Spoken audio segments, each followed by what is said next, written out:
remember sitting in the grandstand that's there behind me with Alan Wicks, and I think there were a couple others present, and they asked me if I'd be interested in coaching the club.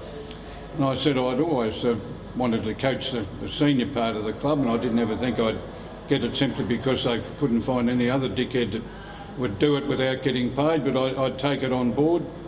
I said, did they understand how difficult it would be approaching last year's players and telling them they weren't going to get paid and expecting them to stop on, approaching the new players that I'd have to get into the club and explain to them they probably wouldn't get much payment, or if they got anything it'd only be a meagre amount, what we might call petrol money. Everybody on the committee said that they understood that, so I ran with it. I was lucky enough that Chris Pavlo came on board. I'd grown up with the Pavlo family.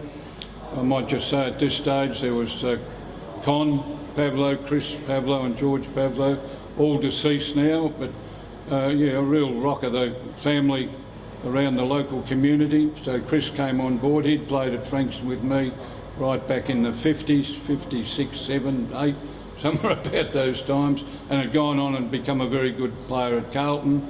Had a serious knee injury, Chris, and finished up coaching over in Tasmania. Then came back to Frankston and helped me. So I couldn't speak highly enough of Chris. He used to tone me down a bit when I'd be getting a bit obstropolous with some of the players or the committee. So he was a good playboy for me where I could just sort of feed off him with good information, and he'd settle me down a bit if I was going a bit overboard with some of the things that I often did. Alan Wicks was a particularly good president. He had a group of people behind him that pulled things together financially. It was Stuart Webster that started off our fund days, that started to bring in a regular 15 to 20,000 on the fund days. Barry Cameron from Ritchie Stores, he was running Ritchie Stores then.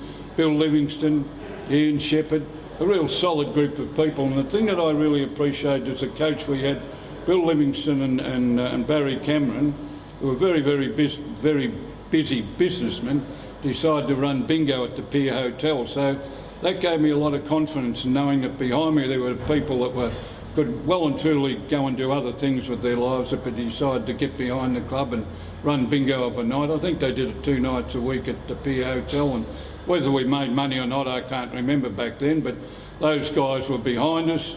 The players could see that they were behind us. And I can remember on the first training night, we just had the new rooms built by the council, very small rooms that we've now added on to over the years. And I can remember addressing the previous year's players and telling them that they weren't going to get paid, that I'd like them to stop, but if they didn't want to stop, knowing what the purpose of the club was, I wanted them to leave. I didn't want them to hang around the club waiting to get paid for something that wasn't going to happen.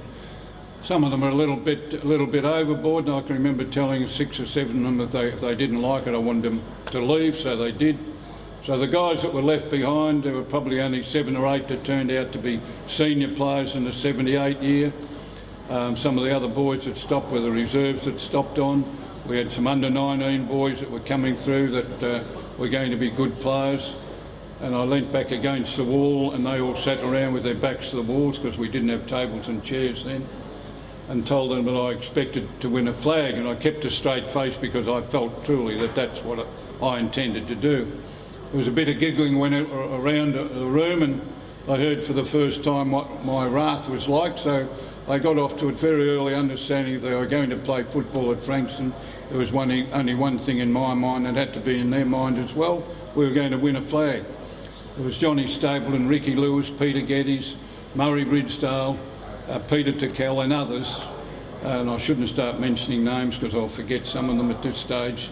They stopped on. I then advertised in the Melbourne papers and explained that the club was in a position of financial difficulty and we were wanting players to come down and keep the club afloat. And I think we would have got down 60 or 70 players rolled up on the first training night that we'd never seen before: fat ones, skinny ones, short ones, long ones, all sorts of ones. So we ran them around the ground for a few training nights until they gradually dropped off, and we finished up with some good players. We recruited the Alan Harpers, the Ray Orchards, a boy by the name of Ryan came down from Carlton with Chris Pavlo, brought him down, and we finished up with a really solid group of players. We had boys like Alan Danks, who was a local lad, didn't make the final squad in '78, but was a really, really good player. Brian Jones, young Alan Sampson, Peter Geddes, and so we went right through. My son Robert Mace, so a good mix of strong, hard players, good back line, guys that were totally committed to the club, and I was really pleased with the balance. And when I look back through the games over the years, I think we would have only had 5 or 6 players in and out at any given time. So we probably only played around about 26 or 27 players right throughout the year. So it was a tremendously exciting time leading up to the first game. We got a huge following started to take interest in us, probably to see whether we could hold the club together after reaching all those financial difficulties that we'd had in '77. Wixie and Ian Shepherd and his little group. There was an Alan Miller was involved as a manager in '77. '78, Adrian Lloyd, Rocky Lloyd as he's more commonly known as, came on board as the manager. So it was a group of people that really felt for our club. I was at that time in charge of what we called the local crime car squad at the police station. So I was getting a lot of publicity at that stage through things that I was doing at work. My wife was then, Margaret, she came on, was in charge of the ladies committee. She'd been teaching at the high school forever and a day. My sons were well known, sometimes for mischievous purposes around the town, but both well known. So the Mace family were well known. We had a lot of people behind us. Wixie and his group had a lot of people behind us, including businessmen. So everything was comfortable. We came up for our first game against Yarraville, and I wasn't too sure how we were going, but I knew that we were coming up against a club that was pretty tough and ready and willing. You had to be able to fight as well as play football in those days. So we beat Yarraville on that day, and it created a huge sense of successful atmosphere about Frankston around the club. And from that time on, we could rest assured that the least crowd that we'd get would be 3,000, and on the good matches against your Oakleys and Werribees and those teams, we'd have 7,000. Before doing this interview today, I went back and looked at some of the crowds, and there were 4 games at Frankston where there were 7,000 people, and the other games were between 3 and 4. So in those days, they were fantastic crowds, people up on the trees, pine trees around, fantastic. We went to Camberwell in the next game, and they had a full forward by the name of Hammond, and I gave my players a lecture. And I was reasonably good on the motivation side of it. I gave them a lecture. I wanted Hammond kept out of business or put out of business, whichever way they wanted to do it. And we went overboard that day, and we turned the umpires against us because we were a bit over fanatical at putting Hammond out of the game and a couple of their other good forwards. Umpires turned against us, and we lost the game because the coach, being myself, had given the wrong directions about how it was to be played. So I learned from that game. That, in my mind, was the only time we really failed. We lost 2 other games. Out of the 20 games we played, I think we only lost 3. We lost another one out at Sunshine. I think we only lost that because the ground was so wide. The coach, for a start, couldn't see over the rise in the ground from where I was sitting over in the boundary. All you could see were the heads on the other side of the ground. Completely lost contact with what was going on throughout the game when we lost to Sunshine. And the other loss was to Northcote, out to Northcote in a mud heap one day. They did it. So that worked out pretty well. By losing 3 games, it gave me enough ammunition throughout the year where I had something on the players to keep revving them up about. So that was roughly was what the year was about. I made sure that off ground our players had people around them that could relieve the atmosphere that I used to create, which was one of strictness, one of discipline, one of the fact that they had to have respect for me and I respect for them. But we had to keep a bit of joviality in it. So I had Martin Hegney, more commonly known as Junior, and little Dickie, who was our property steward, and between them I made sure those 2 guys played plenty of jokes on the players to keep the humour going. Little things such as a duck being hidden in their locker when they open their locker, either before or after a game, a duck would jump out at them, or a blue-tongued lizard, all that sort of stuff. I didn't realise at one stage they were also putting it over the coach. The 2 of them had raffle off once a week a bag of potatoes, big sack of potatoes. I won it 3 weeks in a row, and I used to have to carry it out to the car when I got home, and I only lived a couple hundred metres from the ground, I'd put the sack of potatoes behind the fence, leave them there because it didn't really interest me to take the potatoes up for Margaret to cook. What I didn't realise, they woke up to that and they'd go down, pinch one bag of potatoes, bring it back and raffle it the next week. So they kept making sure I'd want it now and again so they could keep using the same sack of potatoes to raffle off. So we kept all that fun stuff going. Some of the things I look back on now, some of the modern day coaches look and think, well, he must have been a bit of a nut. We had a new shower room, all beautifully whited up, and a nice big bath in it for Alan Harper, who used to like to soak himself in warm water before a game to get all the rheumatics out of his bones. But above the bath there was just a lot of white tiles. So instead of having 2 showers like we had opposite over under the grandstand, we had 6 nice shower heads. And right opposite it, I had a big sign written, probably in about 1 metre high letters. And don't laugh at this, but it's what you did in those days, and it had in, put in or piss off. So every time the players were having a shower, all they did was look at this big sign that this very professional coach had decided to put up. And of course a bit of a laugh for that from that day onwards over the years for those that could have remembered it. But I thought it was good and kept reminding them what my requirements were. They tested me out, being the local copper. They felt that I should go down to the pub with them after some of the games, and the first time I went down there was Dickie Edwards and Flash Nicholson, and I think Ricky Lewis might have been there. We all went to the local Chinese shop, sat down and ordered up big 2 or 3 courses each. I went to the toilet. When I came back, everybody had gone. I got left with a bill for $50. So I suddenly woke up to take the coach out and test him. So I caught up with him on the training track.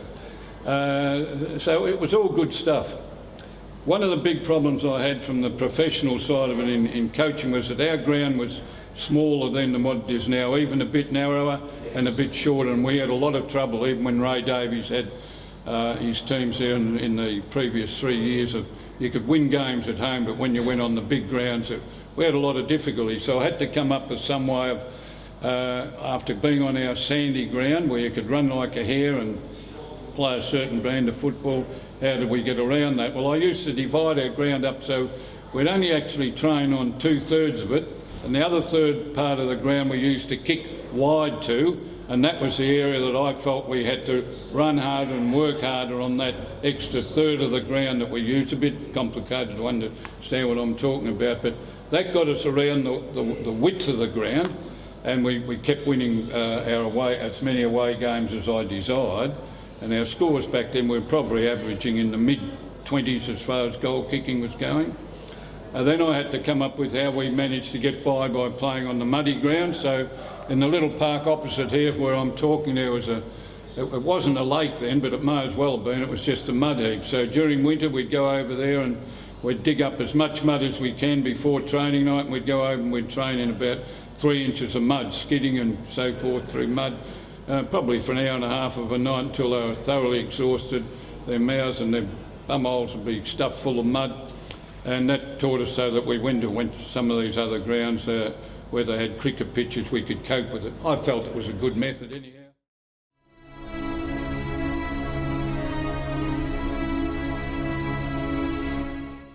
The team had to be put together, so at the start of the year we weren't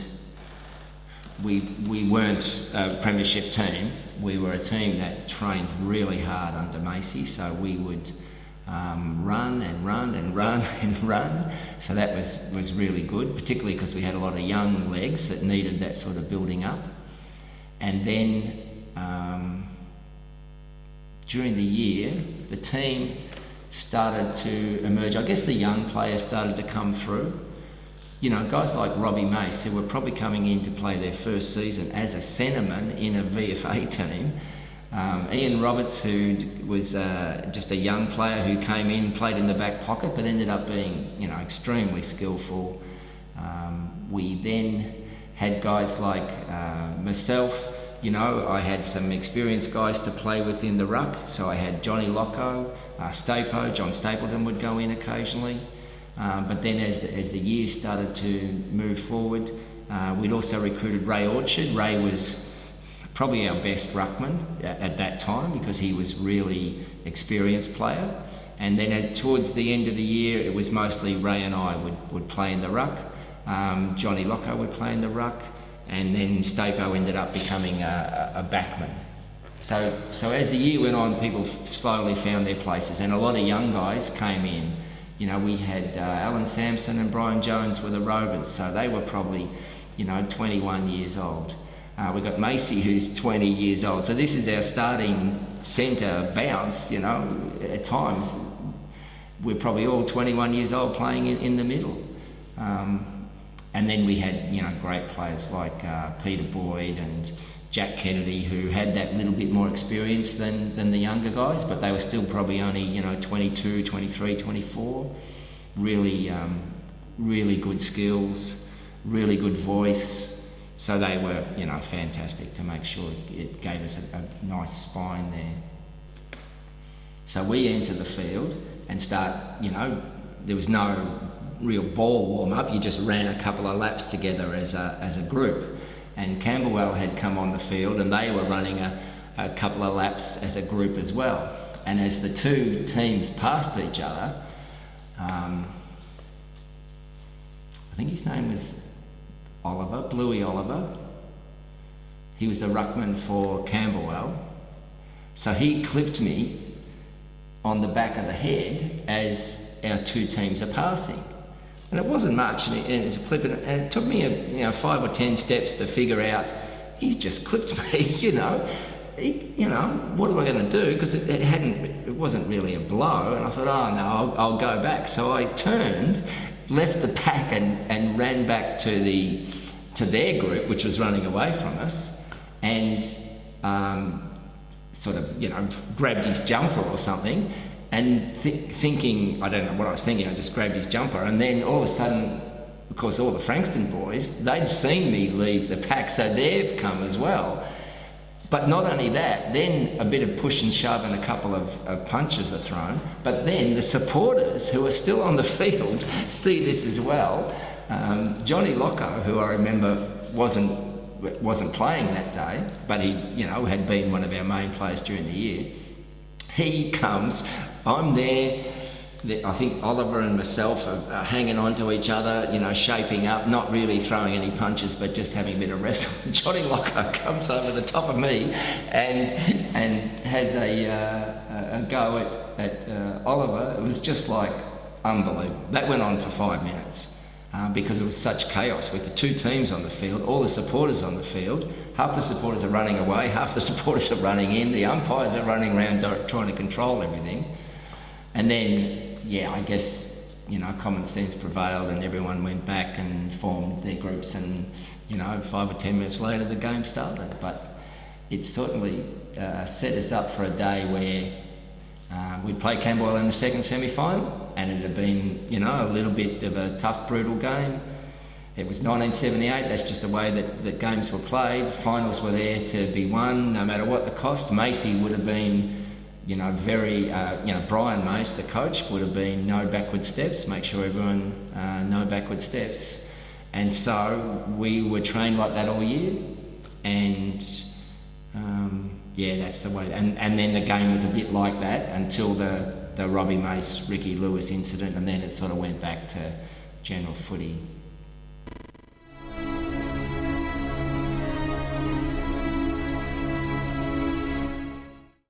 Yeah, the 78 grand final, my particular role, I was on a half-back flank. No wings in those days, as you may or may not remember. But I was pretty fit in 78 because I was actually doing my recruitment in the police force at the time. So I was out at Glen Waverley at the academy, and the training out there was fairly full on. I could handle that, but it was extra training for me. But I had a slight injury and I had to come down here Thursday night and do a bit of training one-on-one with Brian, just to prove my fitness, and I managed to get through that. Anyway, as I said, I was on the half-back flank, and before the game, Brian got 4 of us, he took 4 of us aside from the main group. I think it was Murray Ridsdale, John Stapleton, and Alan Harper. And I'm wondering what the hell we're doing aside. And Brian's told us in no uncertain terms, we will win this game at any cost. So if I tell you to do something, then you do it. It was quite frightening, really, because to see the look in his eyes, I'm telling you, if we didn't do whatever he said, we'd be facing up to Brian. Halfway through the second quarter, well, before the game had even started, there was a bit of a melee as the two teams came together. I can't remember much about the melee itself, only that I got there fairly quick. But it didn't last long, and the umpires sort of separated it. But halfway through the second quarter, we were having a shot at goal, and John Hook, he was threatening John Kennedy, our captain. And unfortunately for Hook, he had his mouth guard at the time, and that was about the time I leaned over and pushed my fist into his face. And down he went, and to his credit, he didn't go down, but he buckled at the knees. And the field umpire, the reserve field umpire, came out, and the emergency umpire, they were, and says, "You're reported, Lewis." And I sort of suggested that he'd better get off, otherwise he'd end up the same way. So my role, I guess, I was a half-back flanker. I dished out a bit of weight here and there, and anyway, that worked. At the end of the day, I got 2 weeks suspension for that. And I think I only got 2 weeks because it was John Hook, to be honest. And I sat them out in practice games, as you could do back in those days, so really it wasn't any penalty at all. But I remember I graduated from the police academy, and I was sitting at work, and I got a letter from a solicitor. And from all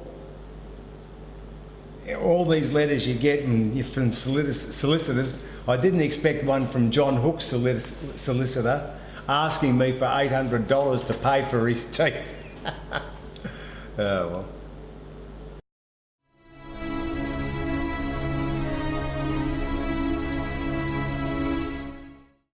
I played my junior football with Strathmerton in the Murray League in the bush. I think I started playing under 16 footy there at about the age of 13. When we moved to the city, my first senior football matches were with East Caulfield in the Federal League. I played a couple of years there and was fortunate enough to win a best and fairest. Transferred over to Langwarrin and played a couple of years there. Again, snagged a best and fairest in '77. At that time, the coach who was at Langwarrin got a position back at Oakley Football Club as an assistant, and he invited me to come down and have a run with them. I began doing pre-season with Oakley and was going down 3 nights a week to train with them. I was living in Baxter, so the travel was a bit of a pain. I thought, if these guys think I can play VFA, then why don't I have a go at Frankston? So one night I popped along to training here at Frankston and leaned across the fence, and one of the boys from Langy, Shane Gaines, was training with the Dolphins, and he brought Macy over to introduce him and leaned across the fence and said, "Might as well have a try," in Brian's expansive way. So the next week I came down and started training with Frankston. For about 4 or 5 weeks I was training 5 nights a week, 3 down with Oakley and a couple with Frankston, until I made up my mind to sign with Frankston, and I think that was a pretty good choice. That whole season for me is the pinnacle of my football career, not just the grand final, the whole season. Because I never thought I could play this level. You know, no one had ever said, go and try out at a higher level. So I was in awe of the people I was with, basically. You know, playing with blokes like Orchard and Harbour and those, I thought it was fantastic. And the whole season, it was just full on, you know, and every game we played a non-stop run style. So yeah, it was just training, football, fantastic. I loved it. Yeah. Jonesy and I worked really well together. He was a bit more of a class act than I was with his skill and his disposal, but I think I contributed pretty well in the packs as well. it was often the case where Brian and I were vying for first rovers position throughout the season. I'll never forget one day after training, Brian come up to me, and I'd just been named first rover that night, and he said to me, "Gee, it's lucky we've got 2 first rovers." I think grand final day, leading into the game, I didn't see or hear much at all. I couldn't tell you how I got to the ground. I couldn't tell you what Macy said before the match. Once we went out on the ground was a different matter, but the thing that happened then was that there was a little confrontation with the Camberwell boys.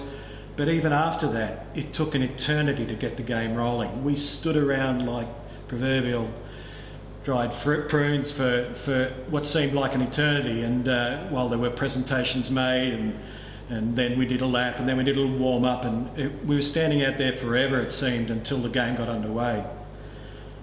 There was a bit of a breeze blowing, and I remember the first time I won possession of the ball, it felt like I was wearing lead boots. I just could not get my feet off the ground. And I think, in fact, it took me probably nearly until quarter time to actually pick up the tempo of the game and get involved properly.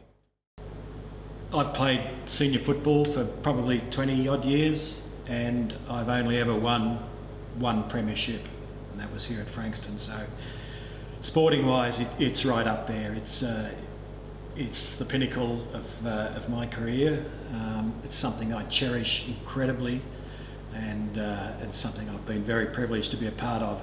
There's a lot better footballers than I am that have never ever played in a premiership, so I find myself very, very fortunate to have been part of it here.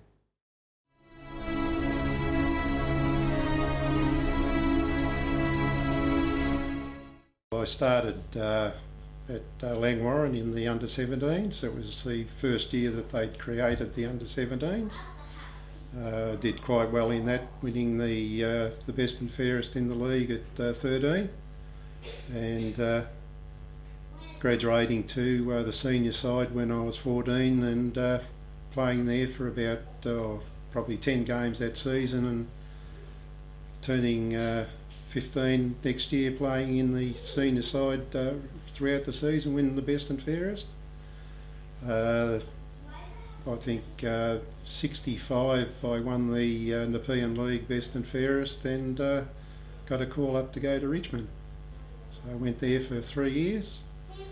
I was sick of the way the business football was in the big time, and I decided I'll go back to Langwarrin for the next season at $10 a game, just to pay for my petrol. And again, I finished one vote out of the Nepean League, and the second year virtually the same. And I had Lionel Farrow ring me up just after we'd come back from our honeymoon. He kept annoying me, so I eventually decided to sign up with Dandenong, and I was quite happy to do so because we won the flag that year, and I won the best and fairest. As I say, I stayed there until 77 and went to Frankston. Well, basically the first 3 quarters, I can't recall that much because it was a very busy game. It was a tight game, and then Stapo got injured playing at centre half forward. I was switched there at 3/4 time break. I kicked 3 goals in that time, and passed one off to Ian Roberts, and we won by I think 2 goals, something or other, and that was it as far as I was concerned. It was a happy day for everyone, especially winning second division and being able to go up to first. The way the club was going, they needed that win to be a bit more successful.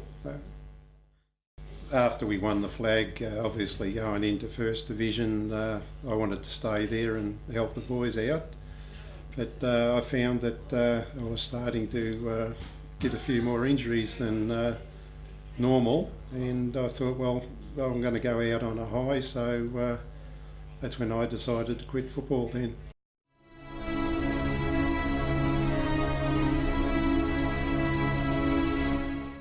Just finished playing in the under-19s at Frankston, and my first year was 78 in the seniors, under Brian Mace, who was the new coach. And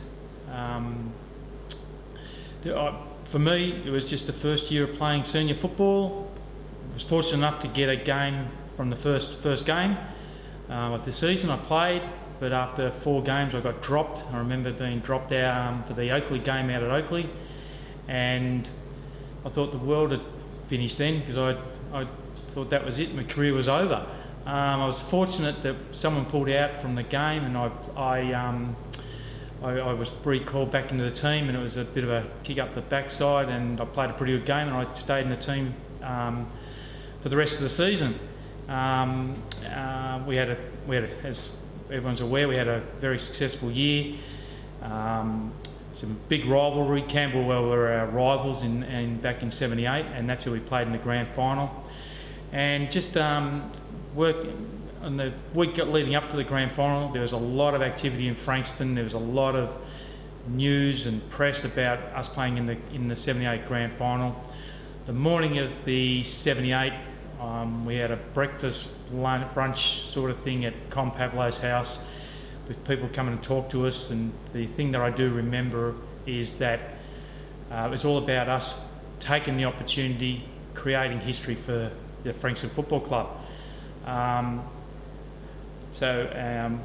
We turned up, we played at Toorak Park, and it was pretty full on. There was an all-in blue just before the game.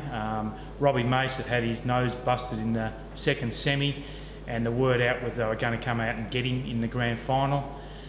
And so as we were on the ground and we were doing our warm-up lap, both teams converged in the one spot, and a big blue started. Spectators, players, everything was on. It was full on. And I'm a 19-year-old, and I'm thinking, what the hell's going on here?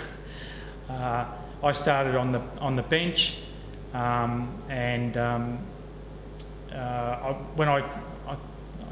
pretty sure they had interchange back then. And when my job was to go onto the half-forward flank and play on their Camberwell's captain coach, can't recall his name, and my job was just to run him around, get him off thinking about his team, was to concentrate on just keeping up with me. So that was what I did for most of the game, was just running around. I kicked a goal. Johnny Hunter kicked, I think, 4 that day, and we ended up getting across the line by 14 points. And I thought, how good's this? First year of senior football, winning a premiership. First time for Frankston Football Club. When they say take the opportunity, I didn't realise that some 38 years later, they've never won one since. So if we hadn't have won that day, well, Frankston would never had a premiership. We had some good sides in the 80s that played in grand finals, but we just weren't good enough on the day. So when you think back and go 78, it was a special time for me. Never thought that I'd never win another senior football premiership again.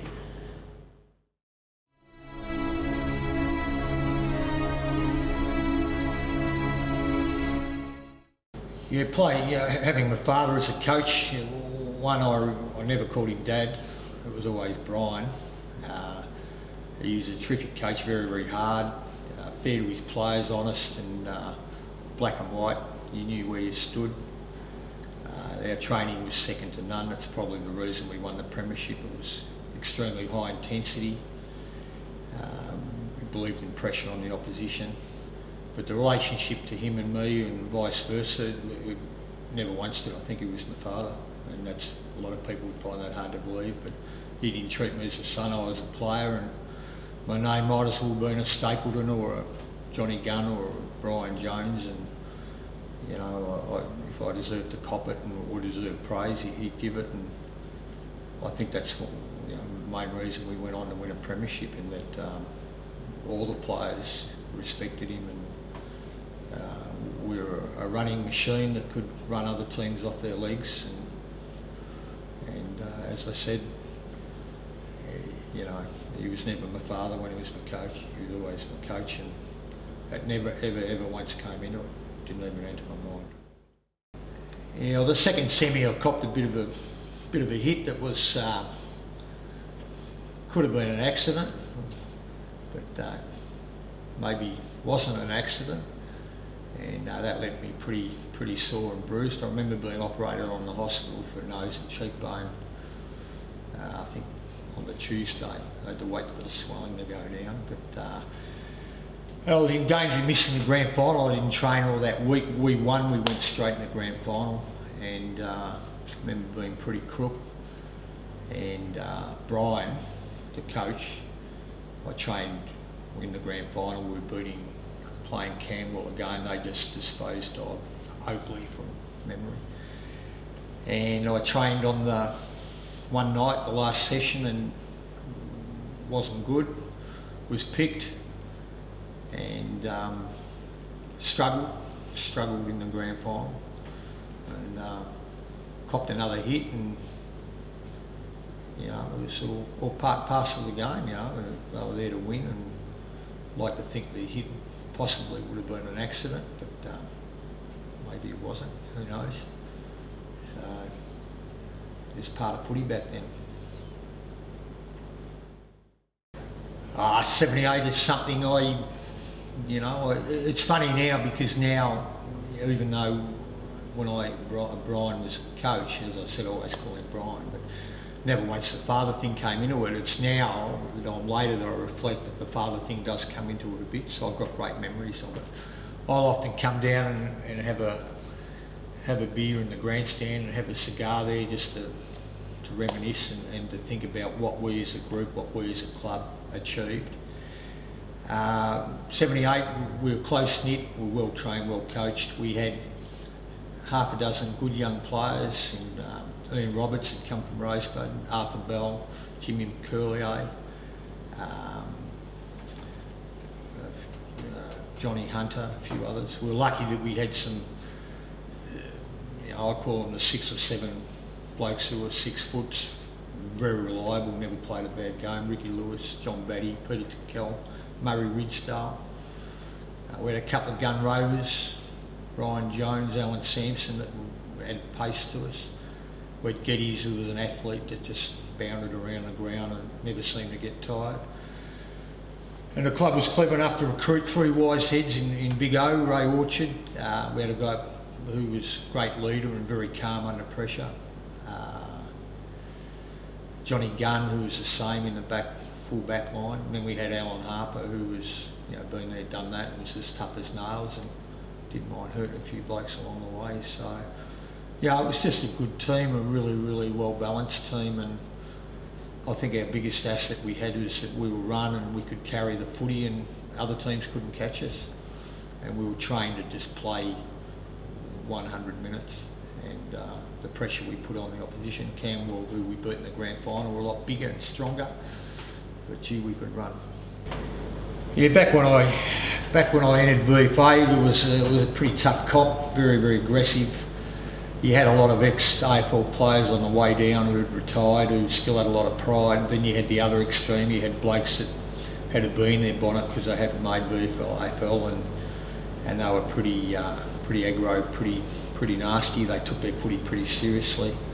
There was a real tribal feeling between your Frankstons and your Dandenongs, your Sandringhams, your Morty Alex, your Yarrawools. I can think back, but it was physical. At that time, I'd like to think I kept my eyes on the ball and was quite a ball player, and unfortunately you copped a few hits on the way, and it tended to change the way you went about things, and you can't keep getting hit forever. And I remember getting hit a fair bit in the early couple of years when I was pretty young, but that was tough. You had seasoned players, and I think that's why the crowds are so big. They like to come and watch the toughness and sometimes the brutality of it.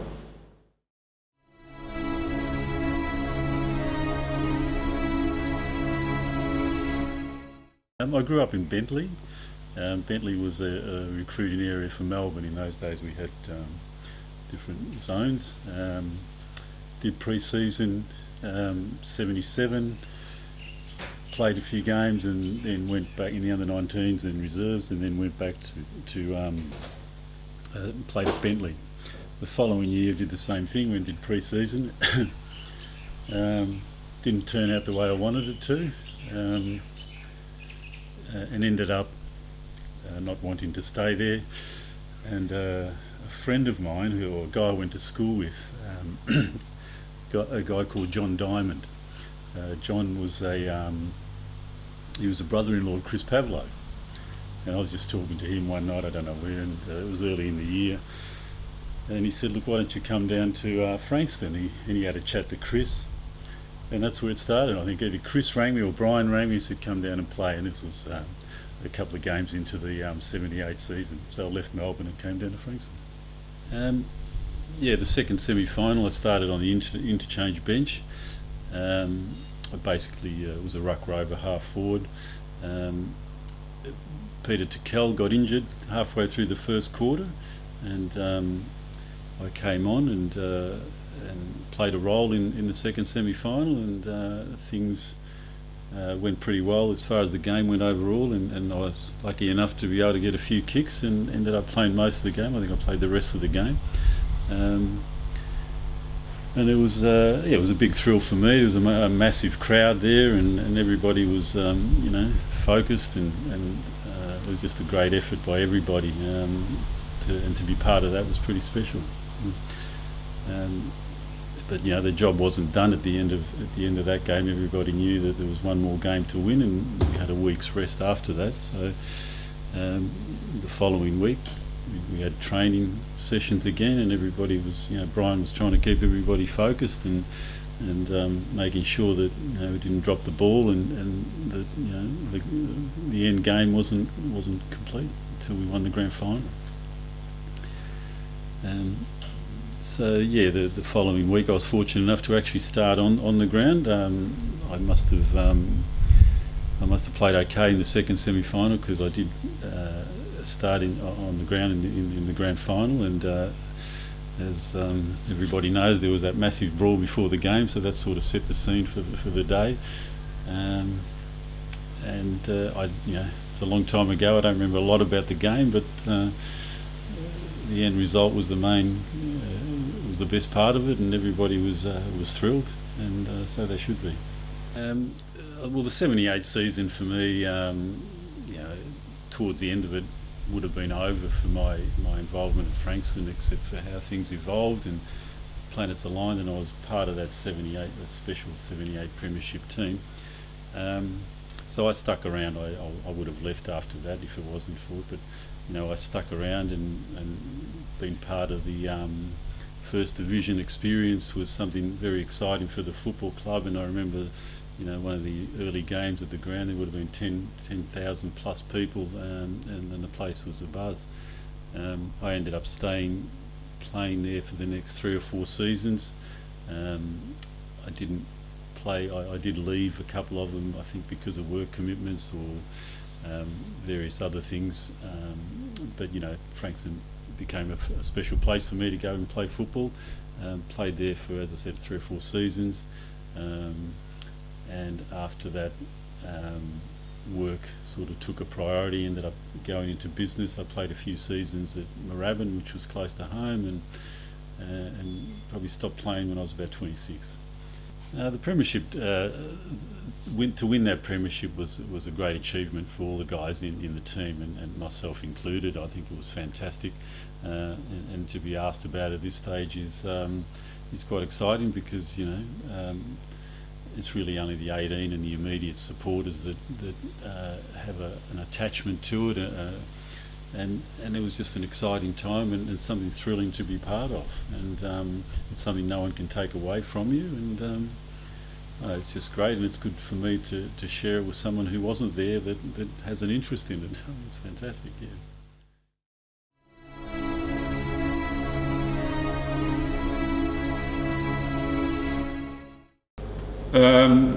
I played with Paran in 1978. I went to Paran in 1973, and I was lucky enough to play in a premiership there.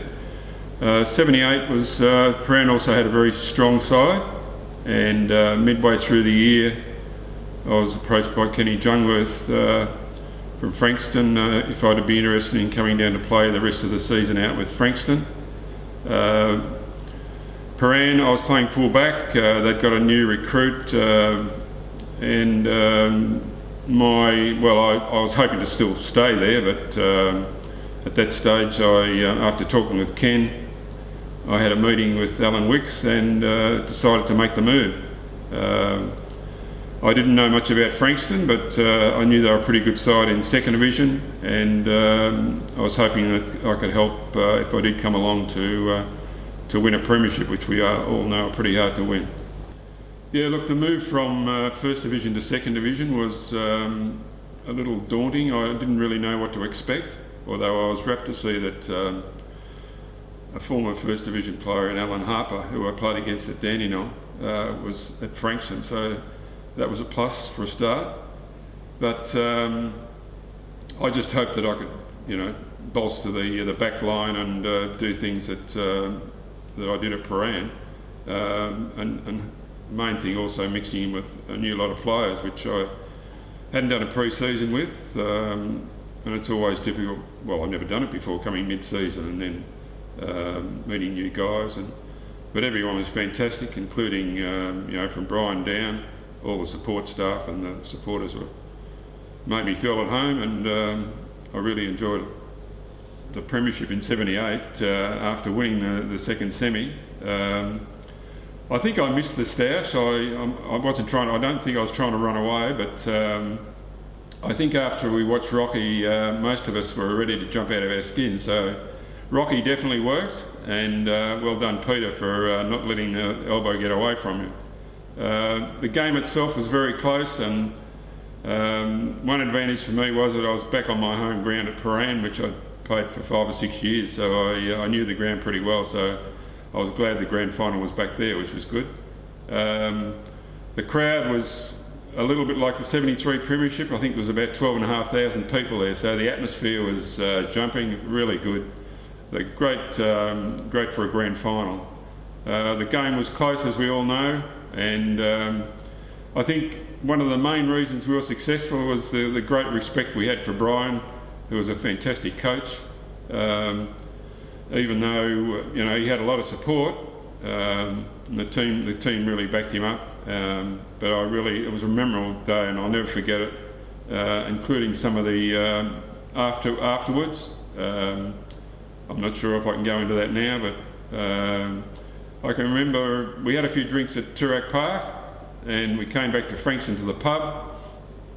I think it was with Brian and 2 or 3 other players, and I'm not sure, they didn't want to we couldn't get into the pub because it was chocker. So I think we actually, if I can recollect correctly, that we went to a little restaurant somewhere, or a cafe, to have something to eat before we went back to the hotel. But that night was pretty memorable as well, and as winning grand finals are. And I think we went to the small hours of the morning and a bit seedy the next day.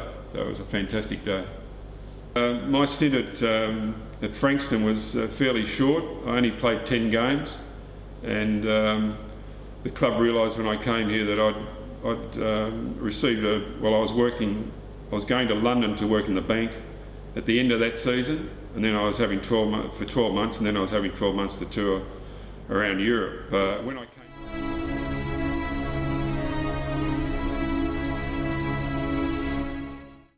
My history at Frankston started. I'd always played my junior footy for a team called Frankston Peninsula. Then I got recruited to St Kilda, and I played a couple of years in the reserves and the thirds up there, and then I got a tap on the shoulder from Jeansy to say we don't need you anymore.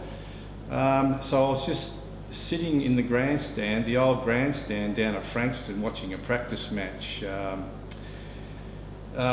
pre-season, wondering what I was going to do with my football. I came down with a couple of mates and we were having a bit of a kick at quarter time and half time, and I think Johnny Thatcher and Wixie came over up into the grandstand and said asked me what I was doing and invited me to come down to training. So I came down to training and started that year, the year that Ray Davies and Josh and I think Neville Esler and a few of those other guys, I I guess you'd say, started a bit of a new era down here, I think.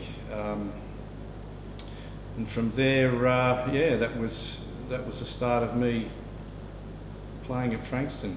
We trained hard all year, and then once the finals campaign started, the training went up a level. It was commando style. Brian had us doing, just so much training. It was hard. He had us rolling around in the mud over in the park across the road, throwing balls at us into puddles, picking it up. There was nothing I don't think we didn't do as far as getting our bodies and our minds right for the game. So we all actually felt like we were invincible. It was fantastic, absolutely. I was picked to play on a half-back flank in the grand final side. We had a really good back line. Who we'd all played a fair bit of footy together, so we all sort of knew each other's strengths and that sort of thing.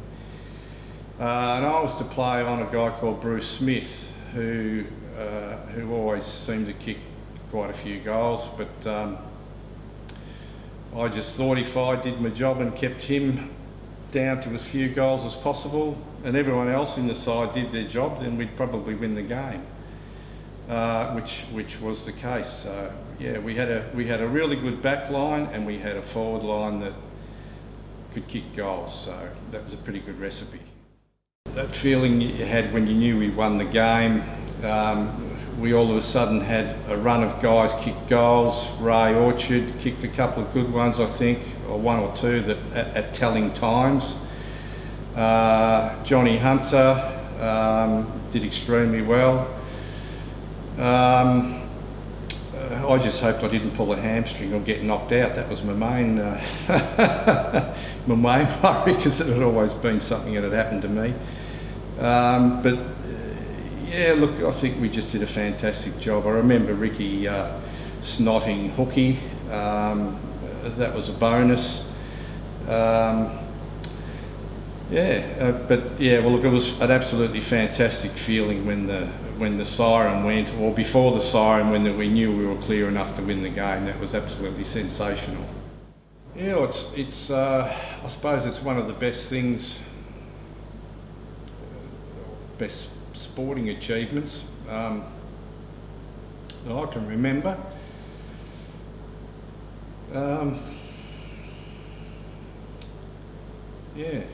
It's a long time ago, and a lot of water under the bridge since then. It's good to see all the boys get together when they do. Some of them I haven't seen for probably almost since that week after that we won the flag, or the presentation night. But it was probably one of the best things I've ever been involved in.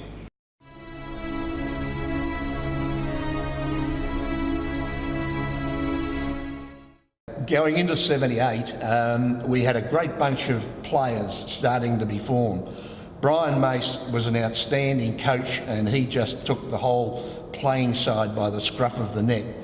We had good relationships with Dandenong, and for whatever reason they cleared some very, very good players to us over the journey. Lyle Henriksen, Alan Harper, Josh Kendall later on, Vaughan Ellis. So we did very well out of the Dandenong Football Club. But in 78, Brian got the team by the scruff of the neck. The club had a real purpose, and the rest is history, as they say, because we just had a great bunch of people who were playing for the club for the right reasons. Not a lot of money in those days, but they were at least getting a reasonable amount, and they were getting paid, which was absolutely critical. I mentioned Ray Orchard. He also came across to us from Dandenong. So we went to Toorak Park feeling fairly buoyant. We'd beaten Camberwell in the second semi, and although Camberwell were a good side, we were just a little bit too good for them.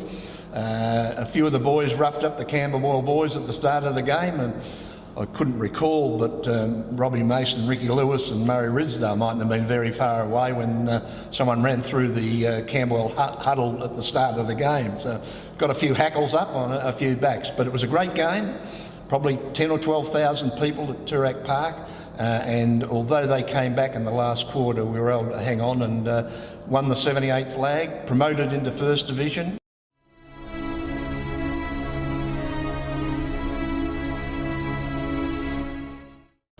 '77, '78, obviously, as the history tells, I moved to the other end of the ground, full forward, and that's where I remained for most of my career here until '84, when I left to go and coach Seaford in 1985. 1978 was a very interesting year. I'd already played 2 or 3 years in senior football, even as a 16 and 17-year-old, or a 19-year-old, and in 1978 I actually thought the club was almost going to fold. It was pretty dire. At the start of the year, all the senior players that were owed money from the previous couple of years, we were asked to sign a waiver, which I've still got a copy of actually, and we had to waive the payment of all the players' payments that we were still owed, something that I think Adrian Lloyd might have had a fair bit to do with. And we all signed it because we thought if everyone else, like the sponsors, are chipping in and other people are foregoing payments, like the trainers and what have you, the players could at least forego their previous year or two's match payments. The year in '78, we recruited very heavily. We got some fantastic local guys in. You'll obviously hear from all the local players and their history, so I won't go over them all, but it was a very difficult year. Brian had us training in a way that we'd never really got used to being trained before. When I first came down here, as I said, was up underneath Alan Farr, and then Ray Davies was the first senior coach. Ken Rowe was the senior coach prior to that. And Brian sort of concentrated on skills and what have you, but his main toughness was that he wanted to instill on us that it was all for one and one for all.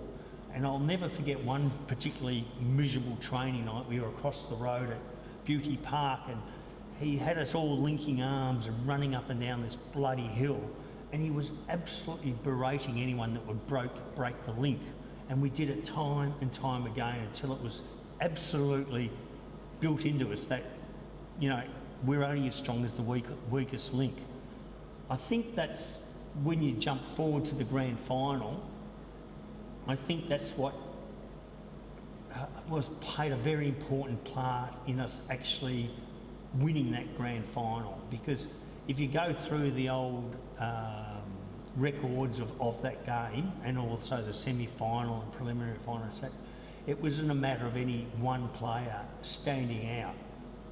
You can just see that everyone was totally committed, and because that's the way we played for the whole year. It was just a matter of all in, you know, one in, all in. And, you know, we had some great players in that grand final day. For instance, Ray Orchard, I thought, was just amazing, and I thought he individually dragged us back into it in the last quarter with a couple of goals and what have you. Ian Roberts kicked a couple of magnificent goals at the end of one of the quarters. I think it might have been the second quarter.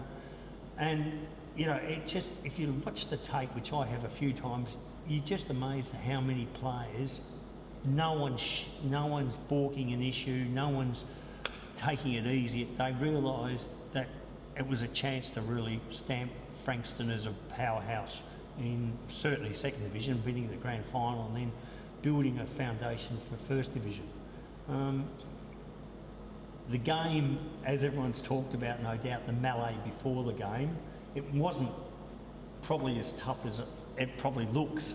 I remember running around like I used to do around the edges of everything and not really getting involved, but, you know, that's the way it was. My main concern was that we had a few ball movers that I think we'd known prior to the game were going to be picked out for special treatment. Brian Jones, Bally, Ian Roberts, you know, there was just a few players that, JK for instance, that we sort of knew that a few of them, well, I'd heard that a few of them were going to be picked out for some special treatment. And as Ricky Lewis has told you, we had the enforcers to sort of protect them, But in a melee, you just don't know. A fist can come from anywhere, but as it turns out, it wasn't too bad.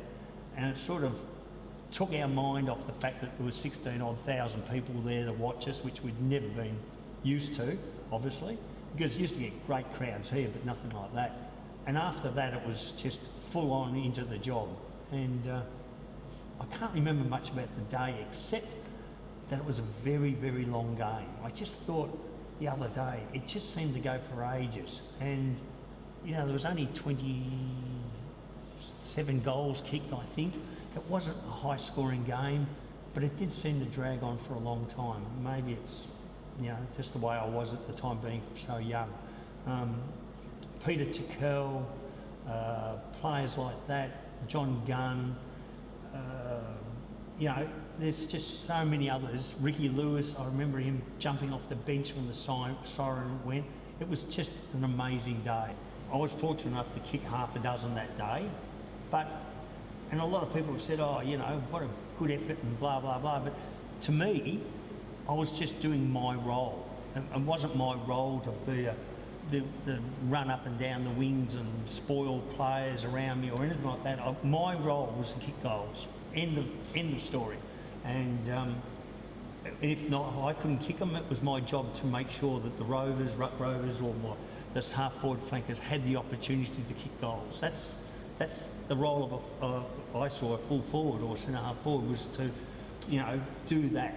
The same as backmans. You know, people don't talk about the full backs. Oh, you know, they got 20. You know, they played a good game. They got 20 punches from behind. No one ever talks about that, but that's their role to play, and it's the same with a guy at full forward. So, personally, I was very happy with my game. I thought I contributed, but I was more happy that I'd carried out the task that Brian and Con had given me, and that was my job. That's the way he approached it. That's what he said. He said, look, this is not going to work unless certain people do certain tasks on the day. And my task was to kick a few goals and to create opportunities for others, whether it even be just leading out to the flanks, which I did a fair bit, to leave the forward line open for others to come in, as I said before, like Ray Orchard, to take the big grab and kick a few goals.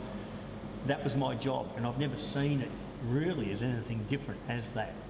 It's been 37 years, almost 38 years since that grand final. I still live in Frankston. I was born and bred just around the corner, and I was asked, what does the footy club mean to me? Well, maybe more than it means to a lot of other people, because I joined here as a 14-year-old, started playing senior football as a 15-year-old, and I drive past the football ground probably every day, if not at least once or twice a week. And every time I do, my kids still ask me about, you know, the VFA days. Both my children play football. In fact, my oldest boy played until he was 16, but had a serious injury and hasn't played since, but he regrets that, unfortunately, the injury, as we all do. I mean, Frankston Footy Club, to me, it's just somewhere where I look back at it and realise how formulative it was, and the way I looked at a lot of other things in life.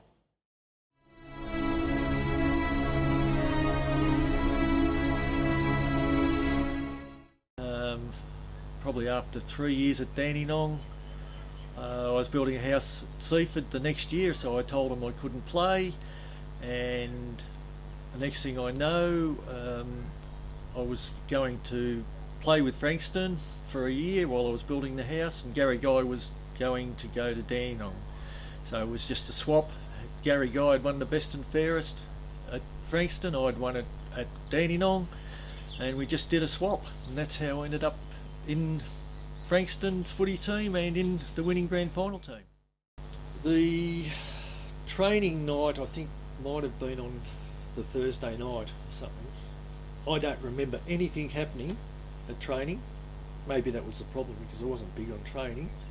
And I woke up Friday morning and thought, God, what's going on here? Anyway, so I straight away rang Macy and said, something's going on with me shoulder, I can't lift my arm. Anyway, so I have no idea of what happened, but there it was, and it, it lasted about a week and it was gone. I've had a little bit of trouble with it. One time, probably only about 7 or 8 years ago, where I couldn't. Same thing. It was exactly the same thing, and I've gone down to the hospital and I've had all these scans and you name it, can't find a thing wrong with it. And I'll tell you what I did. I had the little orbital sander and I put the felt pad on it and I just, true story, because in the old days you had those little electrical things on your legs. I thought, oh, well, I'll do this.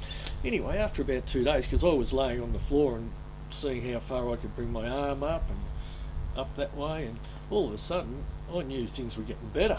And this was after about 2 months and no one knows what's going on, and then about 2 weeks later, gone. So whether it was the same thing, I don't know. But, anyway, sort of Macy wasn't, well, I wasn't happy not to play because I didn't want to miss the grand final, obviously, but it was Macy's decision, and he wasn't happy for me not to play either.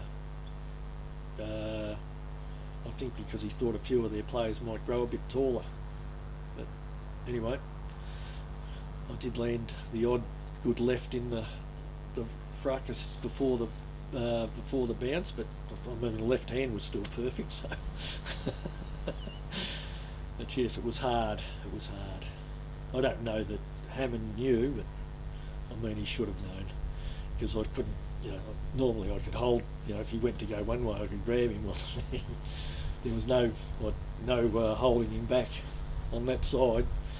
So it was just nothing. It was just hanging there. I not remembering what I've done myself, but I felt we were struggling. Obviously we were, and I thought the older guys had been carrying the young blokes for about, the probably the last 4 or 5 games, and then there were obviously a few moves made, and all of a sudden the young guys, Ian Roberts, etc., they all lifted, and it was the young guys that got us over the line. That's my biggest memory, was that I thought the young guys, when I say young, we were all fairly young, but I was mid-20s or whatever, but these guys were 18, 19, 20. I reckon they got us over, well, I don't reckon, I know they got us over the line. So that's probably my biggest recollection, just that they were able to hold back our main drivers. Hammond kicked 5 goals, which he normally wouldn't on me, so that was the thing that stood out in my mind, that the young blokes really lifted. After that year I went back to Dandenong, which probably is one of my regrets, but what happened was that was the period when the tax department was going through all the football clubs, and there were obviously monies to pay back and fines as well. Now it was nothing to do with my year at Frankston, that was all fine, but Dandenong were part of the settlement with tax and the players. Dandenong was paying the fine, and I didn't think it was fair to stay at Frankston and for them to pay the fine, because I made it quite clear, look, I've got to go back because there's a fine here and they're going to pay it, so that's why I went back. But I mean, Gary, we were supposed to go back, but Gary Guy stayed there, so that's how I left Frankston. Played 1 year, grand final, and left.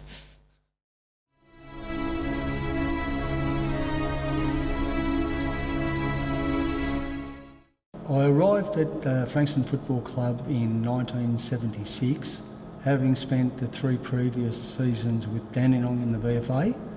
The reason that I came here would have been Ray Davies was a former teammate at Dandenong and got the coaching job over here at Frankston. It was building a really good side. They played finals, I was only young, 20 years of age, and I felt it was a really good opportunity to come along and be part of a growing club. The fact that I resided at Cranbourne, I had no travel issues, more or less being the same to Dandenong as it was over here to Frankston. Arriving at the club was a fantastic experience because the side was on a bit of a momentum spin. They'd recruited well. I was a part of that recruiting drive. There were no doubts in anyone's mind that we're going to be playing finals with the list of players that we had. We probably had a fantastic playing season. We finished on top of the ladder. We could beat anybody in the competition. We had one or two losses along the way, but every team goes through that. We hit the finals, we were jack full of confidence. The momentum was really to win the premiership that year, and we all thought that we were going to do that.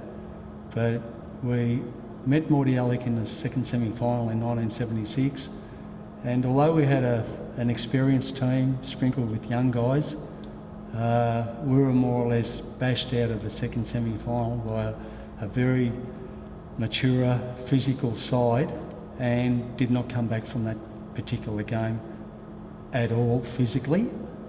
And that probably sticks in my mind really, really strongly as to what took place on that day. We probably were jumping ahead of ourselves a little bit because the whole place was thinking, well, we're going to get back into the grand final and we'll beat them. But we played Williamstown the week later in the preliminary final. We were 5 goals up at 3/4 time. We lost by 5 points. I think Williamstown kicked eight goals straight in the last quarter, from memory. The quarter went for 37 minutes, which was unbelievable because there were there weren't that many breaks in the game. And although as a player I felt as though it was a long quarter, people on the outside tell me that the quarter should never have gone for 37 minutes. But having said that, we lost the game. We're front up against Williamstown in the preliminary final, and as I said, we got beaten. Did not even make the grand final with a talented side that was expected to win it. So that was pretty unsuccessful. The following season, we lost quite a few players from that team. We struggled. We probably finished mid-ladder. A lot of players left the club. The club lost a lot of money. There was doubts on whether players were going to be paid. And we finished on a real downer. I wasn't sure what I was going to do with my football future from that point on, but what happened was Brian Mace was given the coaching job here. He'd been the reserves coach, and he rang me and spoke to me probably for half an hour on the phone and convinced me that there was a future at the club, that he wasn't just going to be going through the motions with a bunch of players this season, that we had recruited a couple of good players, and I found out that Ray Orchard was coming over from Dandenong.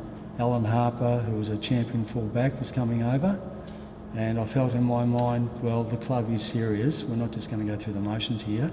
So I was quite happy to sign on for another season and be a part of the club.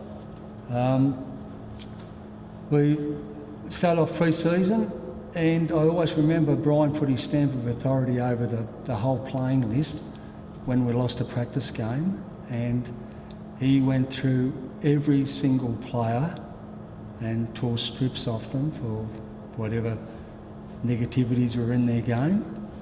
And we thought, well, hello, we know where we stand now. And not long after that, there was a bit of mucking around going on at training, and he called the group in, and we thought, oh, what's going on? And I remember Brian eyeballing all the players in the group, and he said, if anyone does not want to be a part of this club and prepared to do whatever it takes to be a successful club, he just eyeballed everyone and said, you can piss off right now. I don't want you here at the club.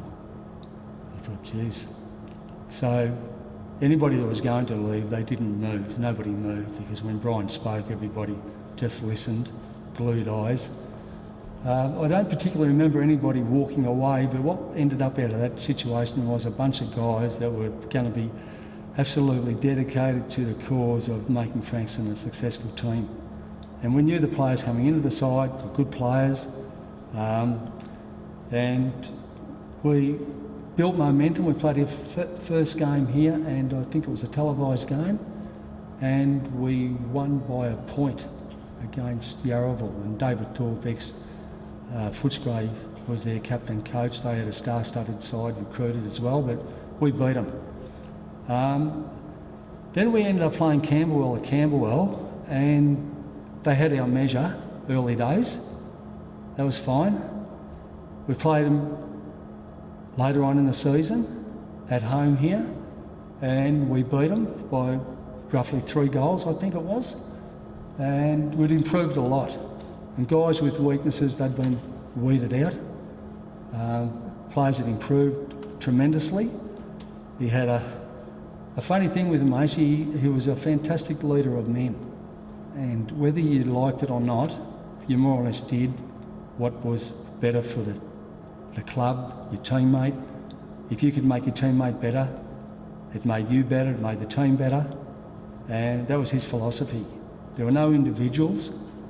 I was appointed captain of the club pre-season, and it was a bit of a shock to me because I was only a young player at the club and we had more experienced players. But I think Macy liked my work ethic, the way I trained, prepared myself, all that part of it. I thought I was pretty professional at the time in the way I presented myself and set a good standard for other players to follow. But having said that, the club and Brian emphasised that there's not one leader, there's not one captain. Game day, 18 captains. And he sold that to our club, to our group of players, so well that everybody was a leader. If I was doing something that wasn't right, I'd be told off and you'd accept it. And it didn't matter who you were, you had equal speaking rights as a player on the field on game day. You were the eyes for your teammate. And I think that message was sold so well. We became a physically hard side. We weren't a big, tall side, but we were quick.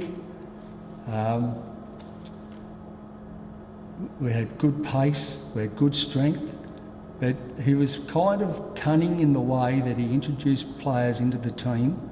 Some guys that weren't able to get a game in 1976 who were playing reserves were now senior players, but they had a ruthless streak in them, and they were hard. And I could name them, but those guys, you know who you are. And if it was required, they showed that spite, that strength, whatever was required to beat an opponent, to support your teammate. And that's the path that we went down, and I think that's why we were successful. So basically, yeah, we get to grand final after having beaten each other once. And I always remember a conversation on the track with young Ian Roberts, who had been recruited from Rosebud. Robbo later went on to become a Sydney Swans champion back pocket half-back flanker under Tommy Hafey, played over 200 games. But he was a half-forward flank for Frankston in his early days. And he was a cocky young fella, and he said to me pre-grand final, we were having a kick, he goes, well, I've got no problem. He said, we'll win this game. And it was just that youthful arrogance or confidence, whatever it is that you like, that any negative thought that I might have had that we were a 1-1 was dispelled right there and then with a young player. I thought it was fantastic, and he ended up being right. Brian Mace, he was a good motivator. He got us there before the final series started, and he said to us, he goes, we've beaten each other once each on our home grounds, on a neutral ground. I believe that Camberwell are a 3-goal better side than what we are. And I thought, Jesus, I didn't like to hear that. And in fact, it actually made me angry as a person, because I thought we're the ones that had improved, we're the ones that had finished on top of the ladder. I thought that was them chasing us. But having said that, it's just like fodder for feed, because he sort of knew our group of players and what they fed off. and it wasn't negative to us, it just motivated us to want to go harder. So in the end we ended up, we win the premiership. Grand final day. It was a massive day, in all hindsight it's just over in a blur. The week takes a long time to get through. Our preparation during the season was fantastic because Brian wasn't just doing physical training, he used to do mental training with us. He'd have players doing thinking drills where there might be, you're doing repetition stuff, but there might be 6 activities involved before you might change something. If a player stuffed up, everybody would be onto that player, because everybody would do a penalty. So everybody was in on the game plan. If something needed to be done after 5 bang, bang, bang, bangs, and it went to 6, you're penalised, you'd go hard. So we learnt mentally, it wasn't just a physical game, it's mental. If you get a message, you respond to the message, whatever it might be. And I think all that made us prepared. Grand final day. I think the inclusion of some hard nuts into the team that weren't only big by name, but they would act if required, and that was a fantastic ingredient into our side, having been bashed out of finals before. It was never ever going to happen again, and it never, because grand final day, as everybody well knows, there was an all-in brawl before the game. The old softening up tactics against the young Dolphins again. Well, we accepted the challenge and gave out probably more than what Camberwell had dished out. So we're even before the balls bounce. We played the game, there were altercations during the game. I remember I had a particular incident with John Hook, their vice captain. We were more or less strangling each other. Ricky Lewis has flown to my aid and absolutely knocked him rotten, backing up his teammate, as we had done all year. So we were not going to weaken under any circumstances, and we ended up winning a fantastic premiership, and it just went in a flash.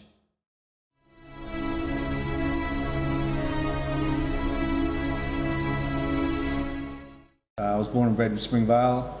Played with South Waverley under-16s for a couple of years.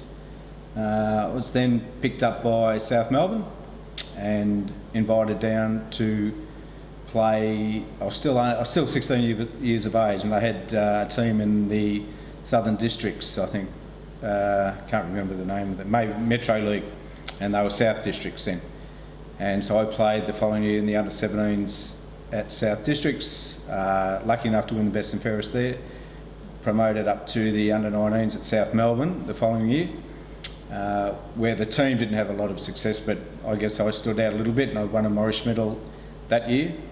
The following year I went up to the reserves, but I went from playing with boys to playing with men, and they were big men. And I had a number of games where I played okay, and I had a couple of promises from the coach, Ian Stewart at the time, that I'd be on the bench the following week, and it never eventuated.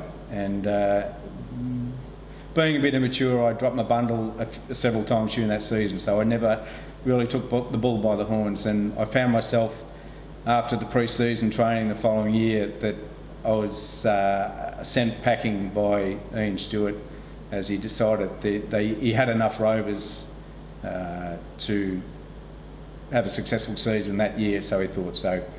And during that time, we tended not to go to another VFL club. You either went VFA or went country. And I wish, looking back, that I'd had a manager or somebody influential that may have pointed me to another club or had invitations from other clubs to go and have another crack. Nonetheless, I went and I guess shot myself around, myself and Stephen Nash, who was also cut at the same time. We went to Box Hill, Sandringham, Waverley, and played a few practice matches. And I played a practice match for Sandringham against Frankston down here in '77. And I did okay, and I can't recall who approached me. In fact, it was Les Flintoff, Debbie Flintoff's father, who was the then president of the football club. He approached me in the race and started having a chat to me and actually invited me down to training on the promise of a lot of money, which I succumbed to because I was only 20 years of age and third year apprentice. And unfortunately that didn't eventuate. There's actually no money here. I played the entire season.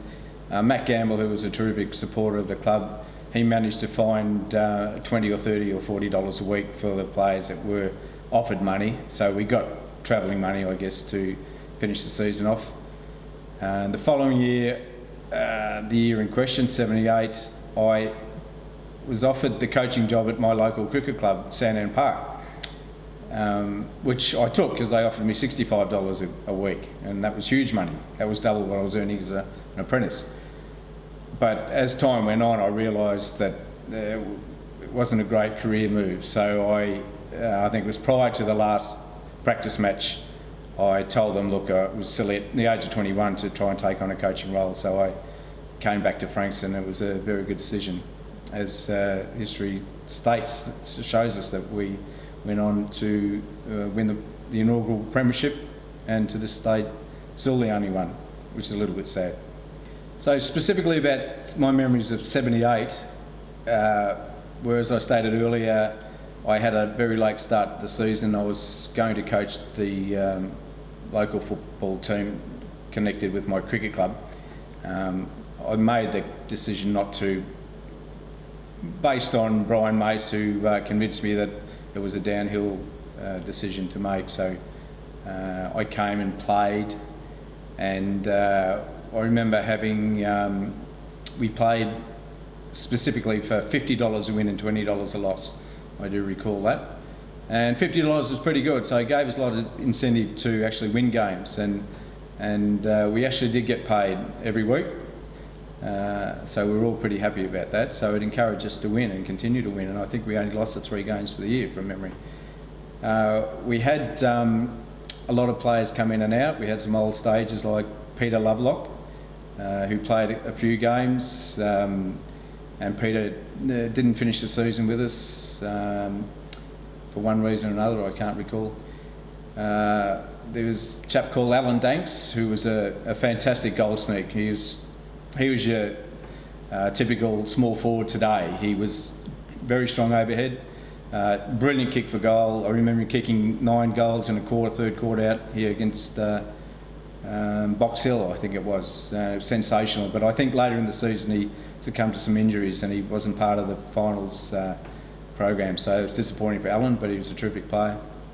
There's a bloke called Jim McCoulier who didn't play a game in the seniors all year, and we watched in awe at the way he would wander and waltz around opposition players in the reserves, and we're all thinking, why on earth isn't this bloke playing senior footy? I guess the opportunities weren't there with myself and Alan Sampson and Robert Mace and John Kennedy. There just wasn't a spot for him, and with Alan Danks. Now, from memory, I think it may have been Alan not coming up, and Jim McCoulier was promoted for the second semi-final, where he came absolutely blissed, and he was BOG by a mile and took us into a grand final, amongst other good performances from other players. But Jimmy's game that day still sticks out in my mind. And then we come through to the grand final, and Jim once again played a terrific game.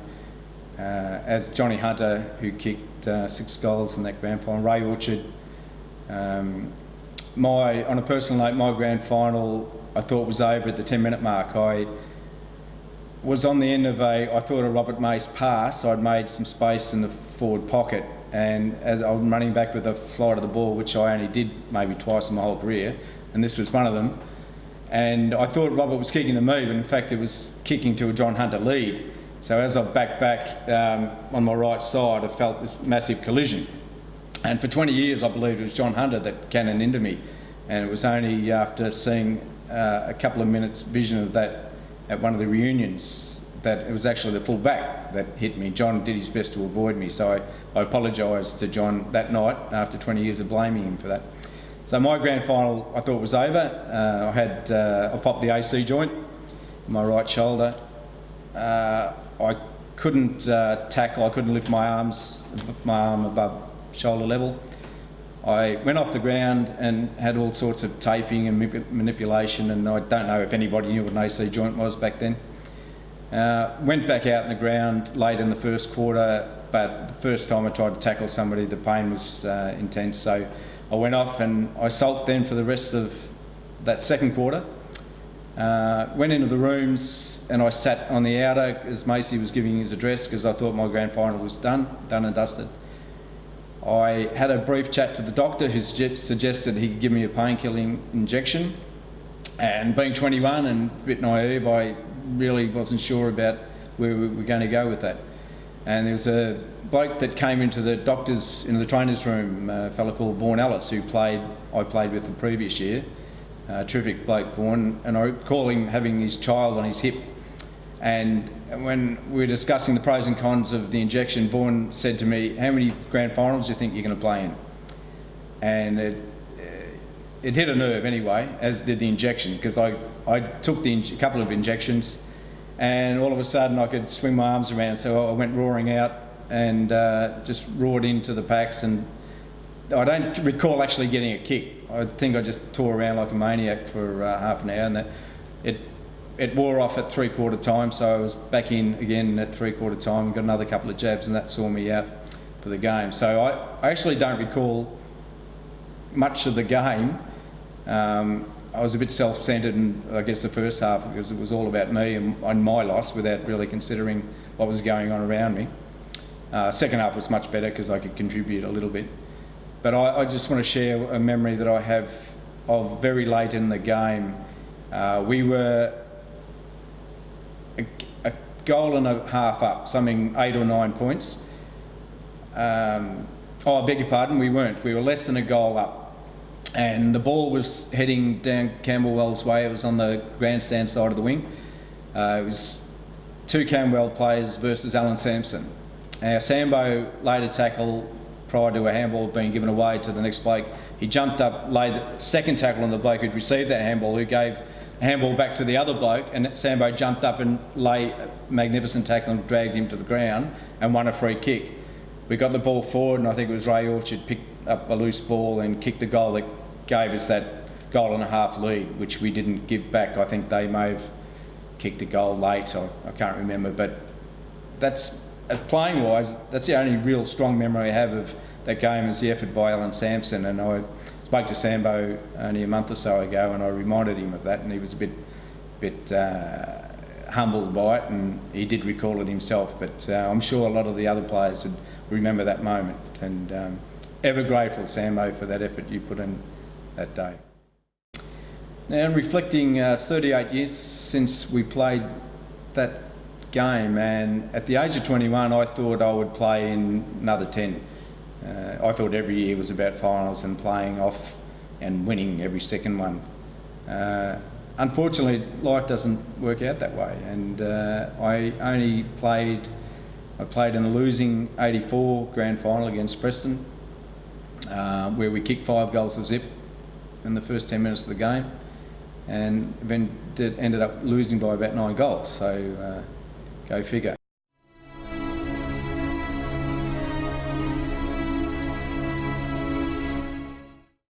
I arrived there in 1970. I'd been playing scratch matches since '68. I played with my brother Ross, and he lost his life in a car accident, so I decided I wanted to come to Frankston to take his place.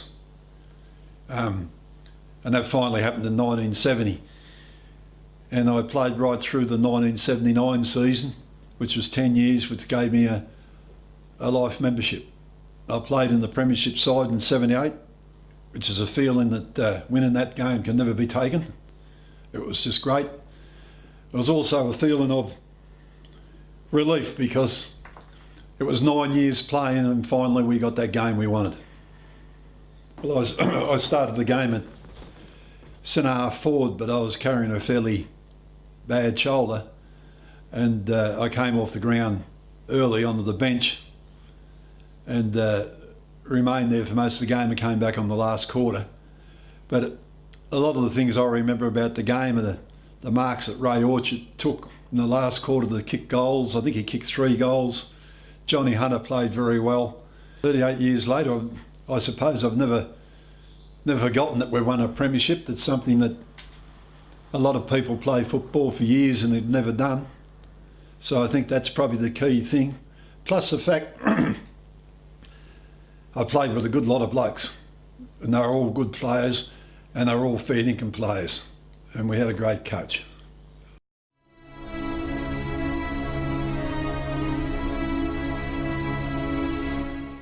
Well, it was a great disappointment to miss out in '78, of course, but it was fantastic to see the club win a premiership, given what we'd been through in the years prior to that. It's a disappointment, but look, I've gotten over it. Life's gone on. I was booked in next day to have an ankle reconstruction, my third, and I'll never get Alan Harper coming in to see me in the hospital the day after I had the operation. So the grand final was on the Sunday, had my operation on the Monday, and Alan Harper's there on the Tuesday. It's disappointing, but I got over it. But congratulations to the blokes that actually achieved it for the club. They scaled the mountain, and it was a fantastic result for everyone.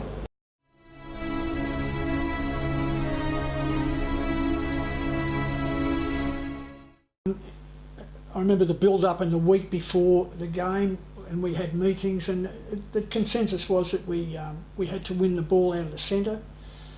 They had some great players in the midfield, like Robbie Mace comes to mind, was a fantastic player, and Jones and Kennedy and Ray Orchard, Peter Geddes, but we felt that we had the midfield to match them. We had Johnny Hook, who was a really spirited competitor, Chamberlain, I'm going to forget some, Peter Hurst, Phil Nielsen, Bluey Oliver. So we felt that we could match them in the midfield, but we had to cut out their midfielders, and we had to do it fairly.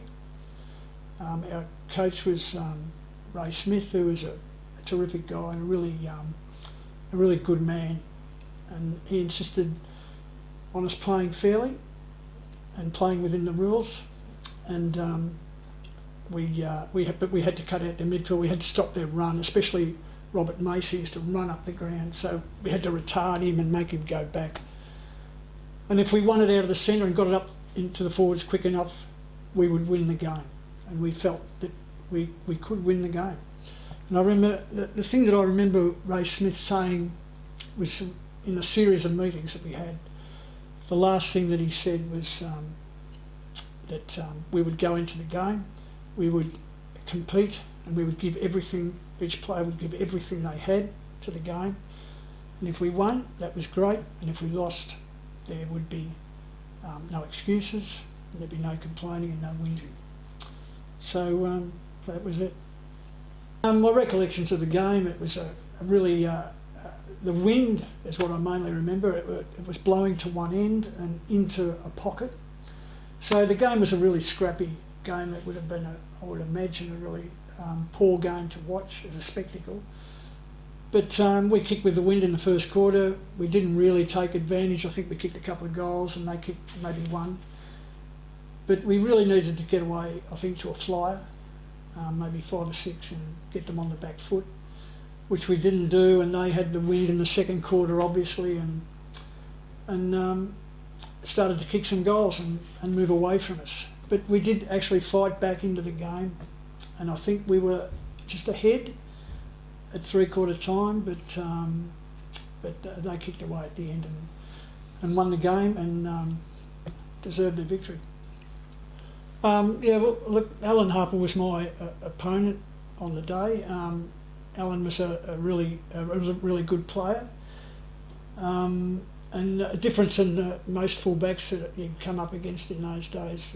Most of them would just sit on you and harass you and play basically a negative game.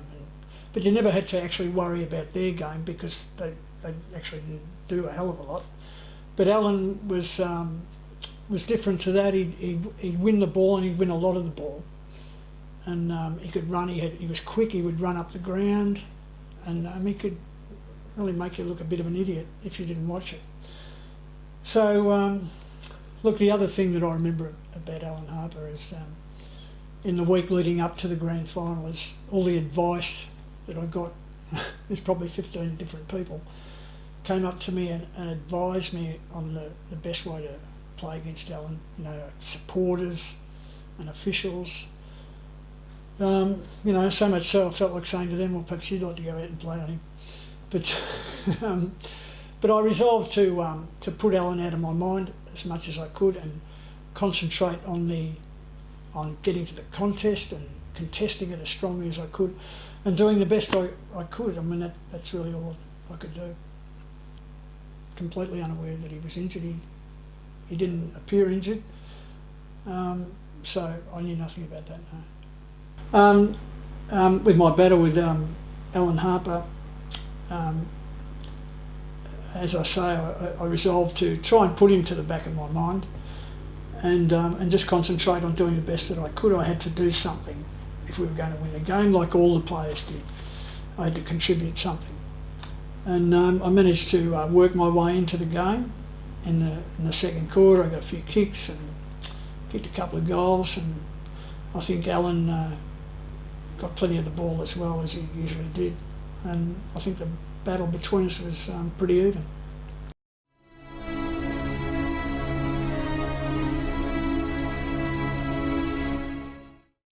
The day was I think most footballers hate playing in wind. It was a windy day. I think sometimes when you have those sort of conditions, you can play one bad quarter of football and you can actually win the other three, but you still lose a game. I'm not saying that was the difference, but I thought one of the things I recall about that game was I think we won the toss. We kicked with the wind, and I don't think we weren't very productive in that first quarter, and that always kept us a bit under the pump, I thought. And I hadn't seen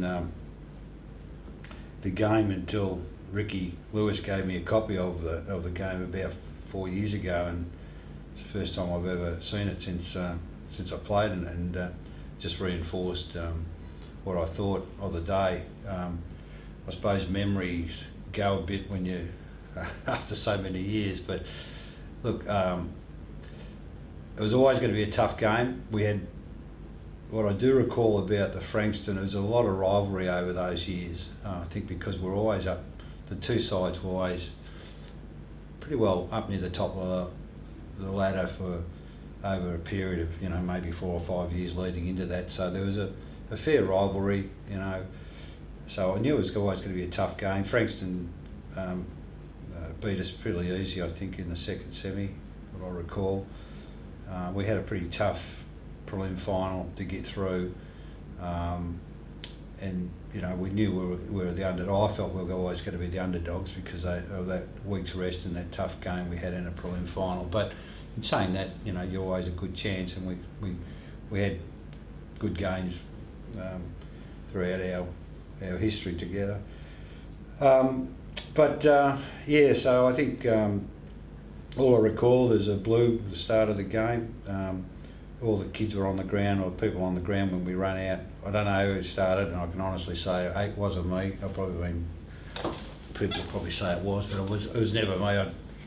So I don't know who started. Don't know what it wasn't a major blue anyway. It's all pushing and shoving anyway. So, but I think just on the day, Frankston to me just had better players. I think when there's a lot of, I thought we just didn't have a number of too many players on Camberwell just didn't play to their best or near best, where I think Frankston had,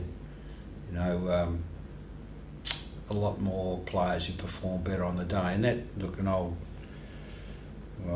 great relationship with Alan Jeans, which further down the track, is, the side that wins in most positions will probably win the game, and that's really what it was. I just think they just had more players who performed better on the day than what we did. It's still close, and it's still close probably up until the last, 20-minute mark of the last quarter, but, Frankston had that, the breeze in that last quarter.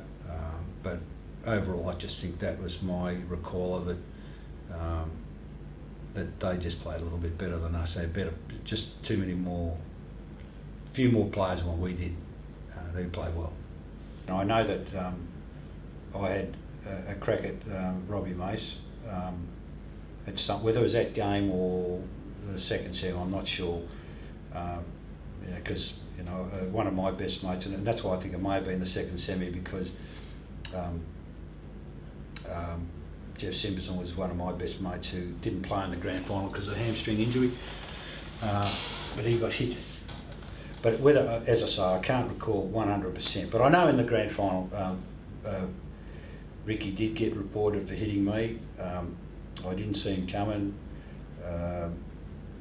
I did have my mouth. I think he's made this comment that I had my mouth go out, mouth and off, and that's true. And yeah, he did. He did a bit of damage. I didn't go off the ground or anything like that, but he did. The teeth next to my two front teeth was badly damaged, and consequently I had to have a massive dental bill on it because the tooth had to come out in the end. It was damaged. It probably cost me more down the track even after that, but anyway, at the time it cost me a bit of dough. But Ricky, being the good guy he was, pleaded guilty at the tribunal and to the incident, which served as, and Billy Asley was a teammate of mine, was a pretty smart lawyer and still is. So I got Ricky to pay for my dental bill. After pleading guilty at the tribunal, he didn't have much of a case to say that he didn't do it. So I won on that one, but lost my tooth in the end. So we call it square. We have a laugh about it now because our relationship with Ricky is, you know, with the AFL system, you know, when he's on the tribunal, and you know he helps us now on the VFL tribunal. So off the field, you know, I've got to, you know, probably become pretty good mates with Ricky. It just shows you, you know, you can be combatants on the field and both be silly buggers on it, but off it, enjoy his company, and you know we've, you know, 20 years down or 30 years down the track, you know, we've got to work through the AFL system and become, you know, enjoy his company and think he was a good guy.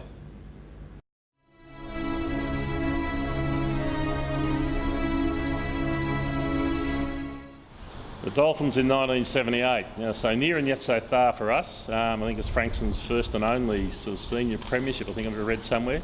Very tight game. It was a howling wind blowing down to the south end, High Street Road end. We didn't use it all. We had plenty of the footy, didn't get the score on the board. Now when you look at the scores now, and Frankston kicked 6 goals and 6 goals with it in the second and fourth quarter. I think we kicked 2 with it in the first and 4, so they've outscored us by 6 with the win.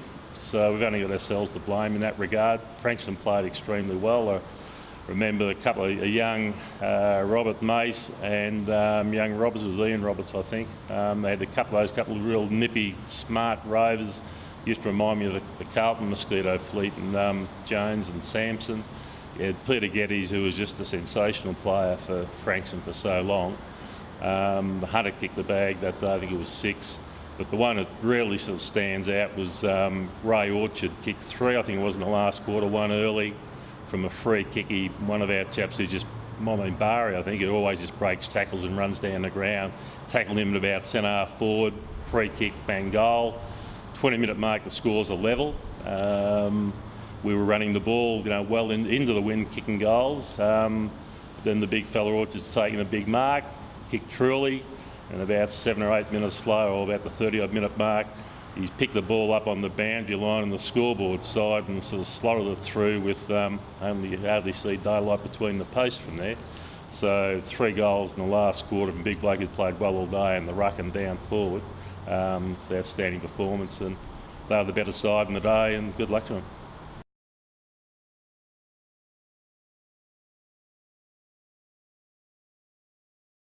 I thought the 78 grand final was fantastic. Set up the whole day, the way the crowd and the way the game was played. I thought it was an excellent game of football. I thought we were probably the better side on the day, but unfortunately, through circumstances, we were up at 3/4 time and just seemed to run out of steam in the last quarter for some reason.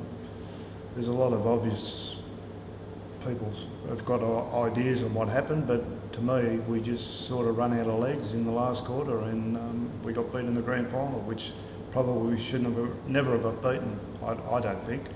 I think probably, yeah, you could blame a lot of things, but we got beat, so that was it. Very disappointing.